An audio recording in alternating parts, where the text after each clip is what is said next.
शेरगंज में छठे दिन शनिवार को विधानसभा चुनाव के लिए 2 प्रत्याशियों ने नामांकन दाखिल कर दिए हैं। उपखंड कार्यालय शेरगंज में रिटर्निंग अधिकारी शंकरलाल मीणा के समक्ष भारतीय ट्रिब्यूनल पार्टी के विधानसभा प्रत्याशी शेरगंज के पूर्व प्रधान तग्गाराम भील निवासी तेना व केतुआमा निवासी निर्दलीय प्रत्याशी बाबू सिंह पुत्र सैन सिंह ने नामांकन दाखिल किया है। प्रत्याशियों ने शपथ भी ली है, जबकि शेरगंज के पूर्व उप प्रधान कुमार सिंह जोधा निवासी देवीगंज शाही व मगराज कुमावत पुत्र सतुराराम निवासी शोभावतों की ढाणी जोधपुर ने निर्दलीय प्रत्याशी के रूप में खाली फार्म लेकर गए हैं। भारतीय ट्रिब्यूनल पार्टी के शेरगंज विधानसभा प्रत्याशी तग्गाराम भील ने कहा कि गांधी चौक शेरगंज में बरसाती पानी निकासी के लिए पुख्ता व्यवस्था नहीं होने से बारिश के दौरान आमतौर पर पानी भर जाता है। उनकी पहली प्राथमिकता गांधी चौक का उद्धार करने का रहेगा तथा शेरगंज में बालिका महाविद्यालय खुलवाने, शेरगंज को रेल लाइन से जोड़ने, कर्मचारियों की भर्ती जिलेवार करने। शेरगंज मेगा हाईवे से जुड़ा हुआ है। दुर्घटनाओं में कई लोगों के जलने से काल कलवित हो चुके हैं, अतः फायर ब्रिगेड की सुविधा दिलाने व ग्रामीण रोडवेज बसों को चालू करने की प्राथमिकता रहेगी। इसी प्रकार निर्दलीय प्रत्याशी बाबू सिंह केतु ने कहा कि शिक्षा व रोजगार उनकी पहली प्राथमिकता रहेगी। शेरगंज में महिला महाविद्यालय खुलवाया जाएगा। शेरगंज में 2,80,000 मतदाता होने के बावजूद शेरगंज में रेल की सुविधा नहीं है, अतः शेरगंज को रेल लाइन से जोड़ने में दमकल फायर ब्रिगेड की सुविधा सुलभ कराने की प्राथमिकता रहेगी। यूथ स्किल डेवलपमेंट की तरफ मोड़ देना व एजुकेशन क्वालिटी में सुधार करना व युवाओं को विदेश रोजगार दिलाने के लिए प्रॉपर गाइडलाइन करना व युवाओं को ऑनलाइन निःशुल्क शिक्षा दिलाना प्राथमिकता रहेगी। निर्दलीय प्रत्याशी बाबू सिंह केतु अपने समर्थकों के साथ नामांकन दाखिल करने पहुंचे। निर्दलीय प्रत्याशी 31 वर्षीय बाबू सिंह न्यूजीलैंड में एक कंपनी में कार्य करते हैं। वे रैली के रूप में नामांकन दाखिल करने पहुंचे। उनके साथ में हुक्म सिंह, हनुमंत सिंह, प्रभु सिंह, लादू सिंह बेलवा, उदुर्ग सिंह, केतु मदा सहित बड़ी संख्या में लोग मौजूद थे। कानून व सुरक्षा व्यवस्था बनाए रखने के लिए बीएसएफ, पुलिस व होमगार्ड के जवान मुस्तैद थे। रिटर्निंग अधिकारी शंकरलाल मीणा व तहसीलदार फतेह सिंह साड़ ने बताया कि रविवार को अवकाश होने से नामांकन दाखिल नहीं होंगे, लेकिन उपखंड कार्यालय शेरगंज में हेल्प डेस्क पर नामांकन को लेकर आवश्यक जानकारी ले सकते हैं। नामांकन जमा करने का अंतिम कार्य दिवस सोमवार को सवेरे 11 बजे से 3 बजे तक ही रहेगा। शेरगंज में नामांकन शुरू हुए 6 दिन बीत गए। अंतिम कार्य दिवस में 1 दिन शेष बचा है। बावजूद अभी तक भाजपा व कांग्रेस के प्रत्याशी घोषित नहीं हो पाए हैं। कांग्रेस का अभी तक टिकट फाइनल नहीं हुआ है, लेकिन शेरगंज विधायक मीना कंवर व कांग्रेस के पीसीसी सदस्य उमेश सिंह राठौड़ द्वारा कांग्रेस की जनसभा आयोजित करने के लिए शेरगंज में मनसापूर्णा बालाजी मंदिर के सामने विशाल टेंट लगाया जा रहा है। जिला परिषद सदस्य प्रतिनिधि भवानी सिंह राठौड़ का कहना है कि कांग्रेस प्रत्याशी द्वारा सोमवार को सवेरे 10 बजे शेरगंज में जनसभा आयोजित की जाएगी व दोपहर 12 बजे नामांकन दाखिल किया जाएगा। पत्रकार जेपी गोयल, शेरगंज की लाइव रिपोर्ट।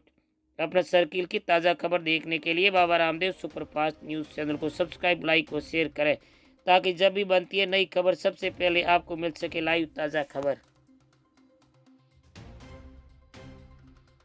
मैं एमएलए बनने के बाद शेरगंज के अंदर सबसे पहले गांधी चौक, शेरगंज की स्थिति जो खराब है, पानी भर जाता है, जिसकी वजह से शेरगंज के लोग सब परेशान हैं, तो उसका पहले पूर्ण काम करूँगा। दूसरा काम बालिकाओं का महाविद्यालय यहाँ खोलूँगा। तीसरा रेल यहाँ लेके आऊँगा।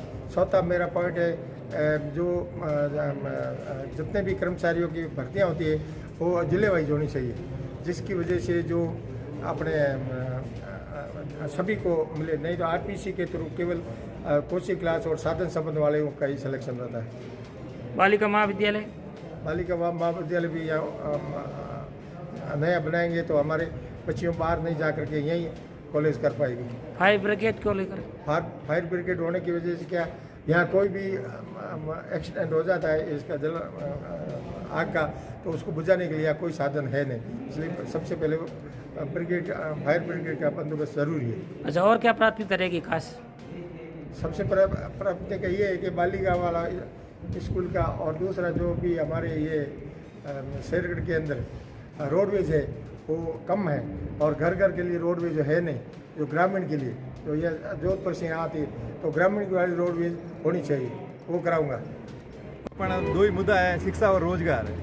और लाडला 5-7 रोजगार को क्या विशेषता क्या रहेगी रोजगार में? यूथ को स्किल डेवलपमेंट की तरफ मोड़ देना और जो एजुकेशन की क्वालिटी है उसमें सुधार करना। और जो युवा यहाँ पे सरकारी रोजगार नहीं प्राप्त पा रहे हैं बिकॉज ऑफ जितना भी कंपटीशन वगैरह है उसकी वजह से, तो इनको विदेशों में रोजगार के अवसर प्रदान करना, उसकी प्रॉपर गाइडेंस देना। और मेरा खुद का एक फ्री ऑफ कॉस्ट एक यूट्यूब चैनल रहेगा और ऑनलाइन क्लासेज चलेगी पूरे शेरगढ़ परगने के लिए। जो भी मेरे युवा साथी हैं वो फ्री ऑफ कॉस्ट उस चैनल से जुड़े और उससे पढ़ाई करें, टेस्ट पास करें और आगे का जो भी गाइडेंस होगा वो मैं निस्वार्थ भाव से निःशुल्क प्रोवाइड करूँगा। धन्यवाद। बहुत बहुत। क्या नाम आपका? मेरा नाम बाबू सिंह है। अच्छा, कौन सी पार्टी आपके? मैं निर्दलीय प्रत्याशी हूँ जी।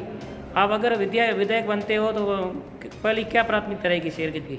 मेरी फर्स्ट प्राथमिकता रहेगी शिक्षा और रोजगार। आपने मेरा मैनिफेस्टो देखा ही होगा, उसके अंदर मैंने जो सबसे सर्वप्रथम जो चीज़ डाली है वो है अपनी शिक्षा और रोजगार। क्योंकि जो मुझे लगता है कि एक शिक्षित युवा और उसका होगा तो वो बाकी जितनी भी समस्याएं हैं उन सारी समस्याओं का हल कर सकता है। और क्या प्राथमिकता रहेगी जैसे शेरगढ़ की शिक्षा के हिसाब से जितना मैंने रिकॉर्ड्स और डेटा देखा है उसके बेस से महिला शिक्षा के मामले में शेरगढ़ बहुत पिछड़ा हुआ है। तो मेरा जो भी विजन है, मेरा विजन ये है कि मैं महिला शिक्षा को बढ़ावा दूंगा, उसके लिए नए कॉलेजेस और नए स्कूल्स के ओपनिंग। जैसे फड़ौदी अब जिला बन गया है, जोधपुर से भी 100 किलोमीटर है, रेल की यहाँ ज़रूरत है, आपकी क्या रहेगा इसमें? बिल्कुल सर, शेरगढ़ ही एक ऐसी तहसील बची हुई है जिसमें रेल नहीं है। आज मेरे शेरगढ़ वासी जो शेरगढ़ से लेकर जोधपुर जाने का 150 से 200 रुपये किराया दे रहे हैं, अगर रेल आज यहाँ आती है तो वही आदमी 20 से 30 रुपये में जोधपुर पहुँच सकता है। तो मेरी प्राथमिकताओं में रेल रहेगी और मेरी पूरी कोशिश रहेगी कि मैं शेरगढ़ को जल्द से जल्द रेल सेवा से जोड़ूँ। अच्छा, यहाँ के मेगा हाईवे शेरगढ़ जुड़ा हुआ है, कई लोग आग से जलने से हादसों में हो गए हैं, तो फायर ब्रिगेड की ज़रूरत है यहाँ पर? जी, एक जहाँ पे 10 घरों की बस्ती हो वहाँ पे भी फायर ब्रिगेड का होना जरूरी है। तो शेरगढ़ तो आज 2,80,000 वोटर हैं यहाँ के, तो यहाँ पे फायर ब्रिगेड की बहुत सख्त ज़रूरत है और ये मेरी प्राथमिकता में रहेगा। अच्छा, बालिका महाविद्यालय की भी शेरगढ़ में आवश्यकता है? बालिका महाविद्यालय जैसे मैंने बताया कि मेरे मैनिफेस्टो ही शिक्षा और रोजगार से संबंधित है, तो मेरी फर्स्ट प्राथमिकता है कि मैं बालिका शिक्षा को बढ़ावा दूं, उसके लिए नए नए कॉलेजेज और स्किल्स सेंटर डेवलप करवाऊँ। अच्छा, रोडवेज की बसों की भी कमी है ग्रामीण अंचल में इधर? जी बिल्कुल, ट्रांसपोर्ट के लिए बसों के साथ साथ मेरा जो ध्यान है वो रहेगा रेल पे। अगर रेल सेवा लगती है तो जितने लोग बसों में ट्रैवल कर रहे हैं या बसों की जो कमी है वो अगर रेल सेवा शुरू होती है अपने आप पूरी हो जाएगी। अच्छा, इन्हें के अलावा विकास को देखते हुए और क्या प्राथमिकता रहेगी सड़कों के क्षेत्र में वगैरह, अन्य कोई क्षेत्र में? मेरे हिसाब से बिजली, पानी और सड़क, ये 3 मुद्दे बेसिक मुद्दे हैं और जिनको लेके अगर आज़ादी के 70 साल बाद भी अगर इन मुद्दों पे हम इलेक्शन लड़ रहे हैं तो हम नहीं कह सकते कि भारत एक विकासशील देश है। तो मेरे हिसाब से मेरे जो मुद्दे रहेंगे वो शिक्षा और रोजगार रहेंगे और जो बेसिक ज़रूरत है वो बेसिक ज़रूरत तो पूरी करवानी है जनता की। धन्यवाद।